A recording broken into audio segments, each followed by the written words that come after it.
صفیہ رضی اللہ تعالیٰ عنہا نے جب فرمایا تو حضور نے اجازت دے دی. اب 2 چادریں لے کر آئی کہ میرے بھائی کو اڑاؤں گی.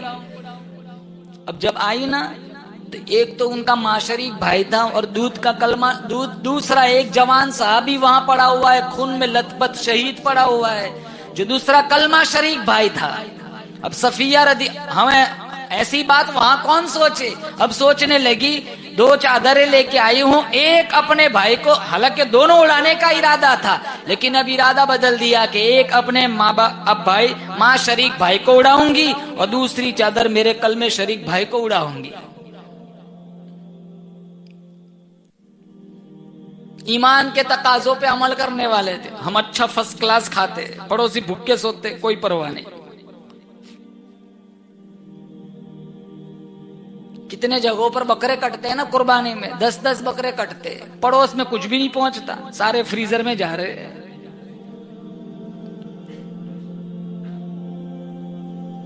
بغل والا دال چاول پکا رہا ہے اور ادھر مٹن تیار ہو رہا ہے. یہاں تک لکھا ہے گوشت کی خوشبو سے غریب پڑوسیوں کو پریشان بھی نہ کرو. اگر حوصلہ نہیں ہے تو تھوڑا سا شوربہ پانی زیادہ ڈال کے گوشت کی 1 کٹوری غریب ہمسایہ کے گھر بھیج دو. اگر یہ حوصلہ نہیں ہے تو ایسے وقت میں روٹی پکاؤ جبکہ غریب ہمسایہ کے بچے سو چکے ہو. اگر انہوں نے اپنے ماں باپ سے مطالبہ کیا اور ماں باپ ان کی مطالبہ پورا نہ کر سکے، بتاؤ ان دکھوں کا مداوا کس کے پاس ہے؟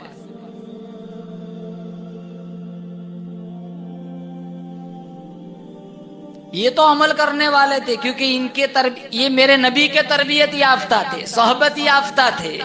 اندازہ لگاؤ تعلیم دینے والا آمینہ کا لال ہے، تعلیم حاصل کرنے والا عائشہ کا ابو بکر ہے، پھر کمی کس بات کی؟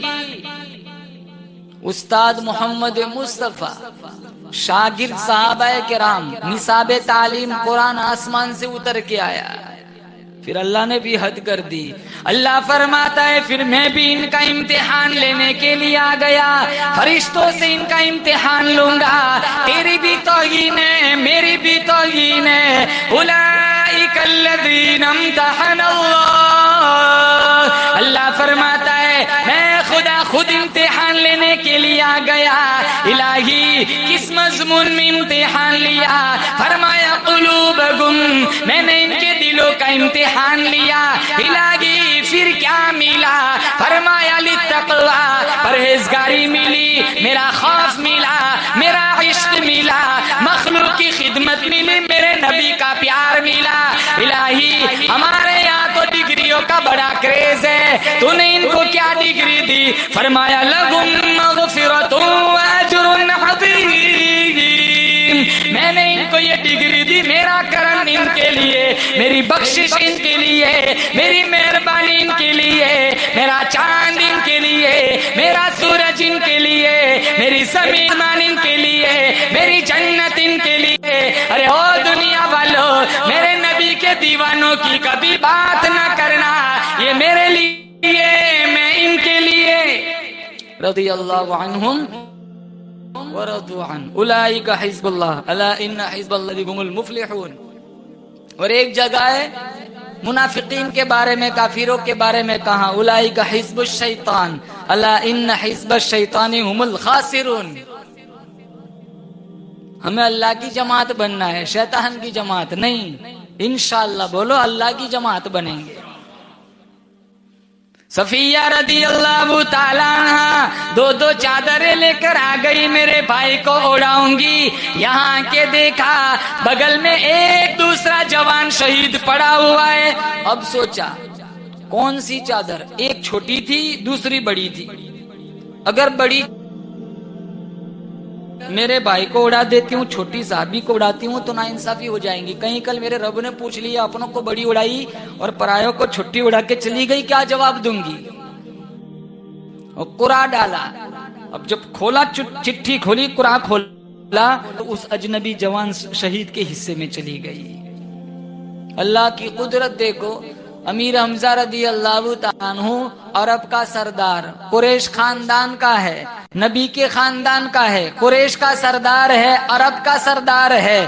لیکن امیر حمزہ سر چھپاتے ہیں پاؤں ننگے ہو جاتے ہیں، اور پاؤں چھپاتے ہیں تو سر ننگا ہو جاتا ہے۔ میرے نبی کو بتلایا گیا، کہا میرے پیارے چچا کا چہرہ چھپا دو، پاؤں میں اس کھیر نامی گھاس ڈال دو۔ پھر کہا سید الشہداء الحمزہ، سارے شہیدوں کا سردار امیر حمزہ ہے۔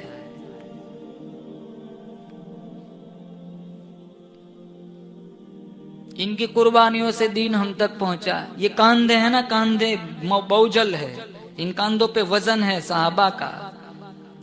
ہم سارے 1,29,000 صحابہ کے قرض مقروض ہے۔ اگر ایک ٹکڑے کا حساب مانگ لیا ہے، اپنے خون کے ایک قطرے کا حساب مانگ لیا، سچی بات ہے، عقیدت سے وجدان کے ساتھ کہتا ہوں، دامن میں کوئی صحیح سجدہ نیکی نہیں ہے، ہم کیا پیش کریں گے؟ اور ایک ایک کا ایسا حال تھا جنہوں نے کلمے کی ایمان کی قدر کی تھی۔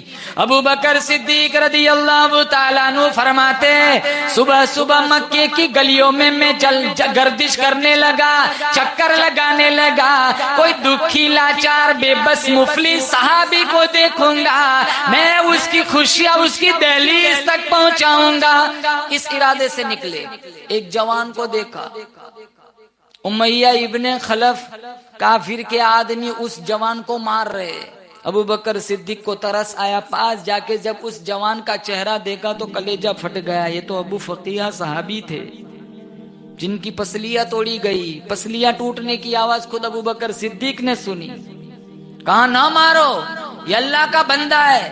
امیہ ابن خلف کہنے لگا، بندہ خدا کا ہے، غلام میرا ہے، روٹی میری کھاتا ہے، کلمہ محمد کا پڑھتا ہے، یہ اس کی سزا ہے۔ کیوں کہتا ہے محمد سچا پیغمبر ہے؟ کیوں کہتا ہے اللہ وحدہ لا شریک ہے؟ کیوں کہتا ہے اللہ کا کوئی مثال نہیں، کوئی ثانی نہیں؟ کیوں کہتا ہے محمد آخری پیغمبر ہے؟ بعد میں جو دعویٰ کرے گا وہ جھوٹا دجال ہوگا، فریبی ہوگا۔ ابو بکر صدیق رضی اللہ تعالیٰ عنہ فرماتے ہیں، میں نے چھڑانے کی بڑی کوشش کی، یکے بعد دیگرے، ایک ایک آدمی چڑھ چڑھ کے پہ اس کی پسلیاں تول رہا تھا۔ کی بڑی کوشش کی، مجھے دھکا دے دیا گیا۔ پھر میں نے کہا نہ مارو، یہ اللہ کا بندہ ہے، میرے ہاتھوں بیچ دو، تم جتنا پیسہ کہوں گے میں دینے کو تیار ہوں۔ سودا کیا، پیسہ دیا، اور ننگا بدن ریت پہ لٹایا ہوا ہے، زبان لٹکی ہوئی ہے، حلق کانٹا بنا ہوا ہے، زبان خشک ہو چکی ہے۔ ابو بکر صدیق نے دیکھا زبان لٹکی ہوئی ہے، باہر گئے، دور کہیں سے پانی کا لوٹا بھر کے لے آئے اور کہنے لگے ابو فقیہ پیاس لگی ہوگی، شدت کی گرمی ہے، پسینہ بہہ رہا ہے، زبان نکلی ہوئی ہے، لو یہ پانی پی لو، لو یہ پانی پی لو۔ ابو فقیہ صاحبی فرمانے لگی، ابو بکر تیرے احسان کا بدلہ کل قیامت کے دن خدا دے گا۔ میں غریب ہوں، مفلس ہوں، میرے پاس دینے کے لیے کچھ نہیں، لیکن مجھے پانی نہ پیلا، میرے سامنے لوٹا پیش نہ کر، یہ تو میرے عشق کے خلاف ہے۔ جب تک میں اپنے آقا کا چہرہ نہ دیکھ لوں وہاں تک میں ایک گھونٹ پانی بھی نہیں پیوں گا۔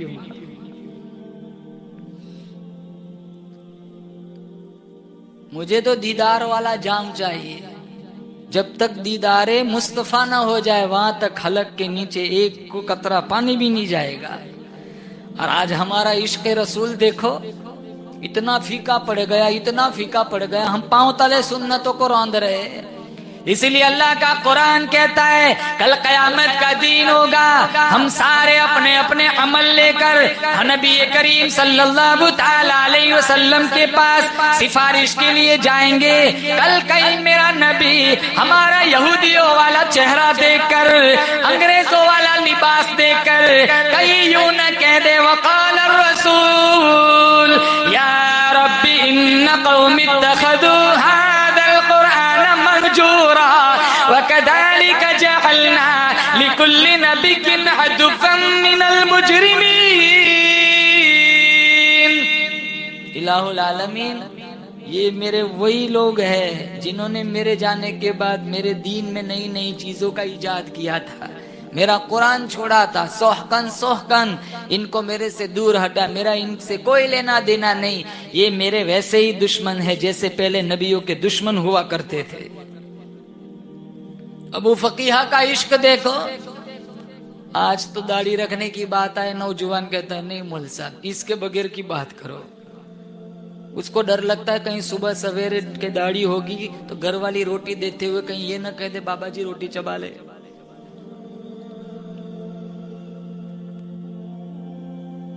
یہ سنت پسند نہیں. صبح اٹھ کے کچھ کام ہو یا نہ ہو داڑھی پہلے منڈواتے ہیں. بغیر داڑھی کے مر جائیں گے. یہ چہرہ بتائیں گے نبی کو تیرا عاشق آیا ہوں. علامہ جلال الدین سیوطی نے لکھا ہے ایک آدمی قبر میں گیا, داڑھی والا آدمی تھا, کلمے والی موت ملی. 2 فرشتے آئے, ایک نے پوچھا مر ربک, تیرا رب کون ہے؟ بغل والا فرشتہ کہنے لگا اسے پوچھ رہا ہے تیرا رب کون ہے, دیکھتا نہیں اس کے چہرے پہ میرے نبی کا داڑھی والا ایمان کا نور چمک رہا ہے, نبی کی سنت کا نور چمک رہا ہے. اسے پوچھ رہا ہے تیرا رب کون ہے. سارے انبیاء کی سنت داڑھی رکھنا, صحابہ کرام کی سنت, اہل بیت کی سنت, حسنین کریمین کی سنت, سارے قطب ابدال اولیاء کرام کی سنت. ہم پیروں کو مانتے ہیں, پیروں کی نہیں مانتے. خواجہ معین الدین چشتی اجمیری رحمت اللہ علیہ کبھی داڑھی نہیں کٹوائی. پیرانے پیر شیخ عبد القادر جیلانی رحمت اللہ علیہ کبھی داڑھی نہیں منڈوائی. مولانا مجدد الفسانی سرہندی رحمت اللہ علیہ جن کا مزار ہے وہاں سرہند امبالہ میں, اس اللہ والے کی مزار پہ بیٹھ کے کوئی حافظ قرآن پڑھ لے موت تک قرآن نہیں بھولتا.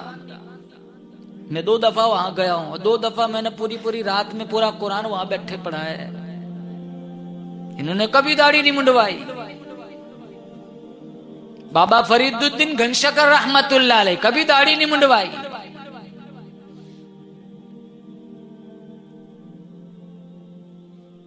ہم انگریزوں کی مشابہت اختیار کرتے ہیں.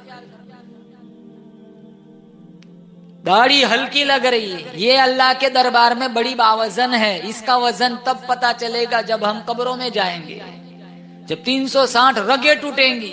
جب قبروں میں جائیں گے تب پتا چلے گا نبی کی سنت نے ہمیں کامیاب بنا دیا. اور ایک ایک سنت, میرے نبی کا کوئی فرمان ایسا نہیں جو حکمت سے خالی ہو. یہ دین کتنا آسان بنا دیا. یورپ کے ڈاکٹروں نے ریسرچ کی کہ اگر برتن کو گوبر لگ جائے 3 دفعہ دھو لو پاک ہو جاتا ہے. پیشاب کے چھینٹے کپڑے کو لگ جائے 3 دفعہ دھو لو کپڑا پاک ہو جاتا ہے. لیکن اگر کتا برتن میں منہ ڈال دے تو ان کے پیغمبر نے 7 مرتبہ دھونے کا حکم فرمایا اور 8ویں مرتبہ مٹی سے رگڑنے کا حکم فرمایا. وہ ڈاکٹر سوچنے لگے کہ ہر ناپاکی کے بارے میں کہاں 3 دفعہ دھو, کپڑا پاک, بستر پاک, برتن پاک, اور کتا اگر برتن میں منہ ڈال دے تو ان کے پیغمبر نے 7 مرتبہ دھونے کا حکم کیوں فرمایا؟ تو کتے نے جس برتن میں منہ ڈالا تھا 1 مرتبہ دھویا, پھر خوردبین سے دیکھا تو اس کے منہ کے جراثیم اس میں موجود تھے. پھر دوسری دفعہ دھویا, پھر خوردبین سے دیکھا تب بھی کتے کے منہ کے جراثیم موجود تھے. 7 دفعہ دھویا, 7ویں دفعہ دھونے کے بعد پھر خوردبین سے دیکھا تب جا کے کتے کے منہ کے جراثیم ختم ہوئے. کہا محمد کا کوئی فرمان حکمت سے فضول خالی نہیں ہو سکتا, حکمت سے خالی نہیں ہو سکتا. بس اس ریسرچ کے بعد ہزاروں یہودی ڈاکٹر مسلمان ہو گئے. 3 سانس میں پانی پیو حکم فرمایا. یہ تو کھڑے کھڑے فریز کے پاس شروع ہو جاتے ہیں انگریز کی طرح, کھڑے کھڑے پانی پیتے, کھڑے کھڑے پیشاب کرتے, پھر کہتے ہیں اس کا ٹائم ہوگا اندر چل. اب بھی پیشاب کی کھڑے کھڑے ناپاک ہوں.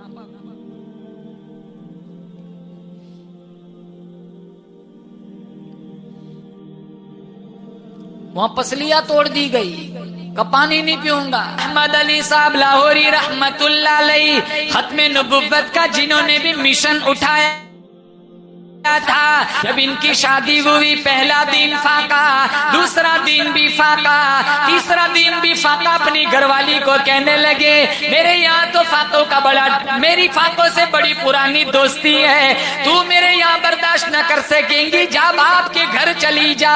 یہ سارے اکابر دیوبند دیکھو کیسے سنتوں کے پابند تھے. ان کی بیویاں بھی ایسی ہوا کرتی تھی. وہ کہنے لگی میں نے کب شکوا کیا, میں نے کب تم سے کوئی چیز کی ڈیمانڈ کی.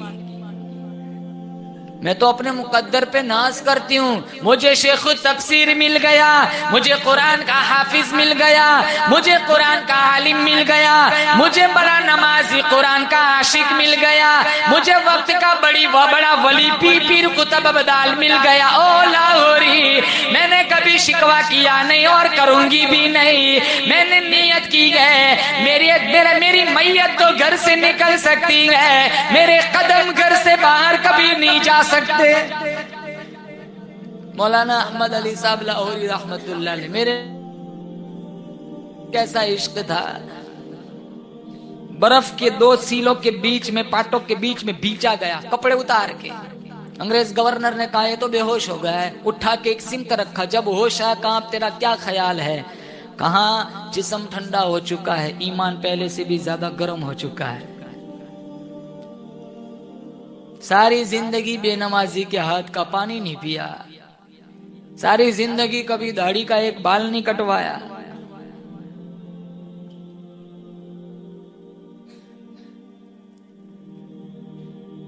مولانا احمد علی صاحب لاہوری رحمت اللہ علیہ, ان کا ایک پرانا مرید آیا تھا مالٹوں کی ٹوکری لے کر اور کہنے لگا مولانا آپ کے لیے ہدیہ لایا ہوں. تو کہاں جا گھر بھجوا دے. گھر بھجوایا, تھوڑی دیر کے بعد وہی مالٹوں کی ٹوکری واپس کر دی بیگم گھر والی نے.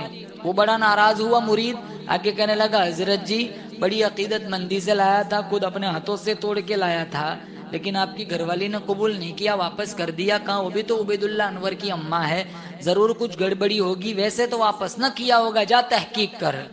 کہاں کیا, میں خود اپنے ہاتھوں سے توڑ کے لایا ہوں. کہاں جا تحقیق کر.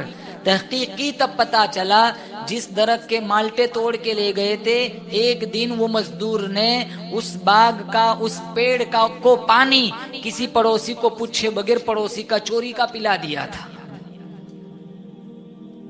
ایک دن اس درخت کی آبیاری حرام کے پانی سے ہوئی تھی. مولانا احمد علی صاحب لاہوری نے اپنی بیگم سے پوچھا تجھے کیسے پتا چلا کہ یہ مالٹے کھانے کے نہیں ہیں؟ کہا میں نے ایک اٹھایا ٹوکری میں سے, اپنے منہ کے قریب لے گئی, مجھے اس میں سے حرام کی بدبو آئی. ہمیں ہمارا کہاں ایسا ناک کے ایسی بدبو بھی آ جائے.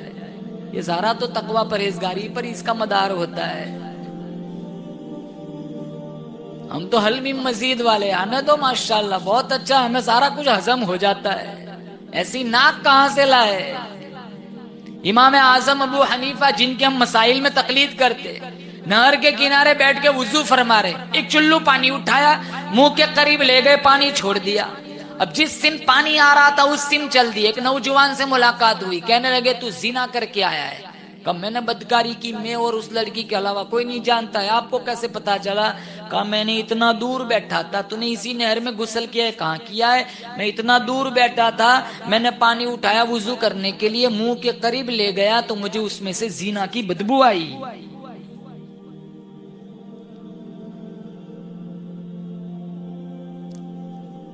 او شوق سے زنا چلتا ہے, شوق سے ویڈیو چلتی ہے.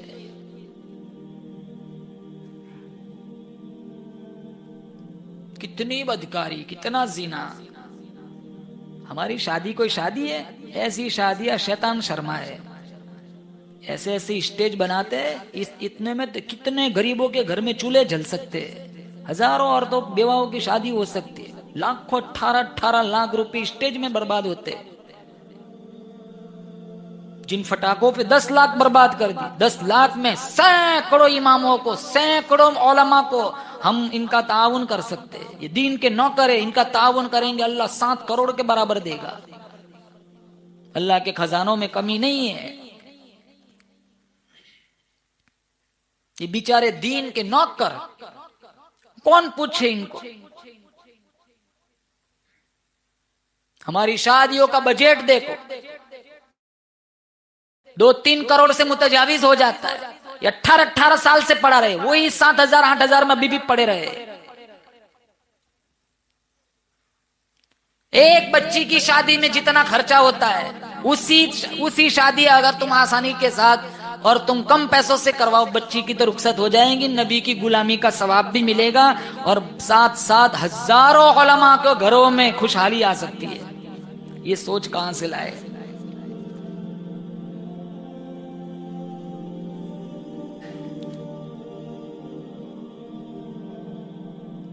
غیروں کی مشابہت، دیکھا دیکھی زیادہ چلتا ہے. اس نے وہ کھلایا، اب میں یوں بھی کھلاؤں گی. اس نے ایسا اسٹیج بنایا تھا، ارے کیا اسٹیج، دیکھو میں کیسا اسٹیج بناتا ہوں، اس کا اسٹیج پھکا پڑ جائے گا. ریاکاری کتنی ہے. ریاکاری میں تو قربانی قبول نہیں ہوتی. ہم تو بکرے بھی لاتے ہیں تو ایسا سوچ کے لاتے ہیں ہمارا بکرا پورے دوسرے گاؤں والے بھی دیکھنے آئے، اور لینے جاتے ہیں تب سے پہلے تو اس کو پیچھے ہٹا کے اس کو اچھالتے کہ ہاں یہ بڑا پاورفل ہے، یہ بڑا تعلیم یافتہ ہے، تربیت اس کو اچھا یہ سکھایا ہوا ہے، سکھایا ہوا ہے، کتنا پیسہ چلا ہے، بس میرا بکرا اس کی تعریف ہونی چاہیے. اور ایک طبقہ ایسا ہے بہت دبلا پتلا لاتے، کیوں؟ پیسے کلے جاتے ہیں، پیسے نہیں کم ہونے چاہیے. پھر کیا کہتے ہیں مول صاحب دیکھو تو ہمارا بکرا وہ بہت دبلا پتلا، یہاں سے یہاں آنے میں بیچارہ کتنا تھک گیا ہے. مول صاحب دیکھو تو یہ پل صراط پہ چلے گا، ابھی تیرے باڑے میں نہیں چل سکتا، وہاں کیا چلے گا.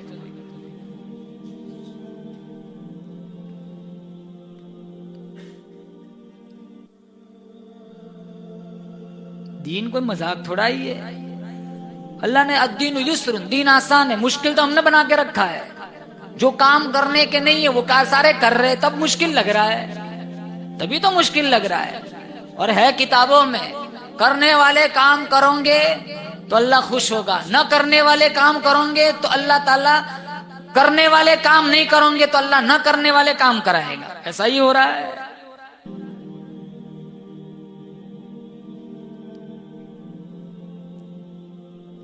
ابو فقیہ صحابی فرمانے لگی ابو بکر میں غریب ہوں، میں مسکین ہوں، تیرے احسان کا بدلہ کل قیامت کے دن خدا دے گا. مجھے پانی کے لیے مجبور نہ کر، میرے عشق کے خلاف ہے. جب تک میرے نبی کا دیدار نہ کر لوں وہاں تک میں ایک گھونٹ پانی بھی نہیں پیوں گا. ابو بکر صدیق رضی اللہ تعالیٰ عنہ ابو فقیہ کو اٹھا کے لے گئے دربار مصطفیٰ صلی اللہ تعالیٰ علیہ وسلم میں. ابو فقیہ تیرے مقدر پہ قربان جاؤں، کوئی مار کھا کر پولیس تھانے جائے گا، کوئی مار کھا کر رشتہ داروں کے پاس جائے گا، کوئی مار کھا کر ہسپتال جائے گا، کوئی مار کھا کر مرہم پٹی کرانے جائے گا. او ابو فقیہ تیرے مقدر پہ قربان جاؤں، تو مار کھا کر کالی کملی والے کے پاس جا رہا ہے. ہمارے نبی نے دیکھا ابو فقیہ آ رہا ہے، آپ کھڑے ہوئے، ابو فقیہ کو سینے سے لگایا، کہا ابو فقیہ کیا ہوا، مار پڑی ہے؟ کہاں تیرے عشق میں پتہ ہی نہیں چلا کہاں لگی کہاں نہیں لگی. کہا میں نے سنا ہے تو نے پانی نہیں پیا. کہا میں نے نہیں پیا. کہا کیوں نہیں پیا؟ کہا وہاں پیتا منہ میں پانی جاتا، اب پیوں گا ہاتھ آپ کا ہوگا، منہ ابو فقیہ ہوگا، یہیں دنیا میں حوض کوثر کی لذت ملیں گی. جام لوٹا اٹھایا، میرے نبی نے لوٹا دیا، ابو فقیہ پکڑنے لگے. کہ ابو فقیہ ہاتھ نیچے کرو، اب ہاتھ محمد مصطفیٰ کا ہوگا اور منہ ابو فقیہ کا ہوگا. پانی میرے نبی نے خود اپنے ہاتھوں سے پلایا. پھر پوچھا ابو فقیہ بتا تیرا کیا حال ہے؟ ابو فقیہ فرمانے لگے تیرے چہرے پہ فیدا شمس و قمر، تیرے چہرے پہ فیدا شمس و قمر، تیری زلفوں پہ تصدق شام و سحر، اور رخسار پہ ٹھہرے تیری نظر، تیری پیاری ادا کا کیا کہنا. ابو فقیہ فرمانے لگے آقا آپ کے ہاتھوں سے مجھے پانی مل گیا، میرا سارا غم ساری تکلیف دور ہو گئی. بولو آمین. اللہ ہمیں قیامت والے میدان میں ہمارے نبی جام کوثر عطا فرمائے. یہ دین ہے مسلمانوں، اس دین کی قدر کرے جیسی قدر صحابہ کرام نے کی. ایک اور صحابی شہید مدینہ عثمان بن عفان رضی اللہ تعالیٰ عنہ، 900 اونٹ میرے نبی کے ایک اشارے پر چندے میں دینے والے، اور اتنے خوش نصیب صحابی. ہمارے نبی کی 2 بیٹیاں ان کی زوجیت میں تھی، نکاح میں تھی، یکے بعد دیگر رقیہ اور ام کلثوم انتقال ہو گیا. تو اللہ کے نبی نے اللہ کے نبی نے فرمایا یہ تو میری 2 بیٹیاں تھی، اگر میری 40 بیٹیاں ہوتی، ایک مرتی جاتی دوسری عثمان کے نکاح میں دیتا جاتا۔ وہ کتنے مقدر والے صحابی ہوں گے کہ جن کے یہاں رشتے خود لے کر میرے نبی تشریف لے گئے،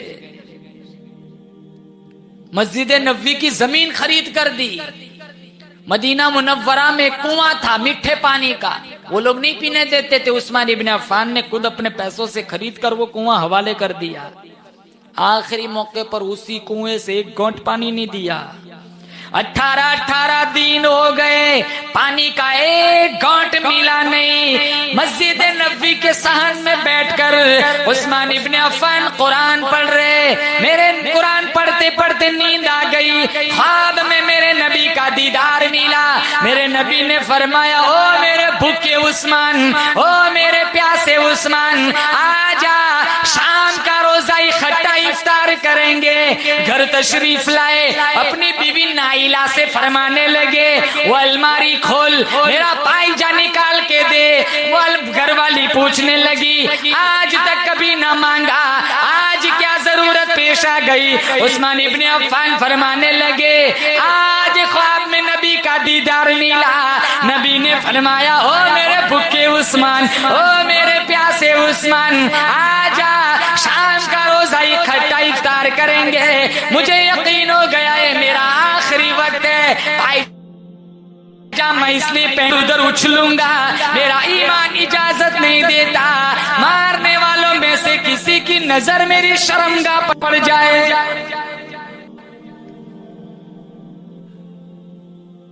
مشکات میں ہے ہمارے نبی تشریف فرمائے، حیا کیسی تھی عثمان ابن عفان، یہ حصہ کھلا ہوا تھا، یہ حصہ۔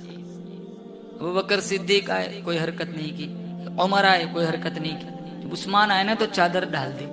عائشہ رضی اللہ تعالیٰ نے پوچھا پہلے میرے ابو آئے آپ نے کوئی حرکت نہ کی، نہ چادر ڈالی، پھر اس کے بعد فاروق اعظم آئے آپ نے کوئی حرکت نہیں کی، عثمان آئے آپ نے اتنا احتیاط کیوں فرمایا؟ میرے نبی نے فرمایا میں اس سے حیا نہ کروں جس سے آسمان کے فرشتے بھی حیا کرتے ہیں۔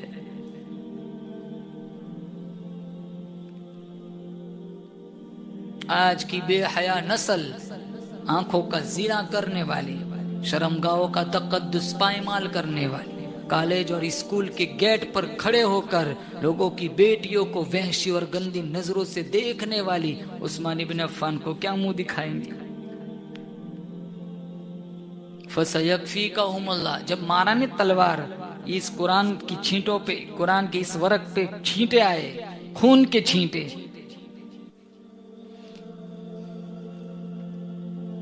یہی قرآن گواہی دے گا قیامت کے دن۔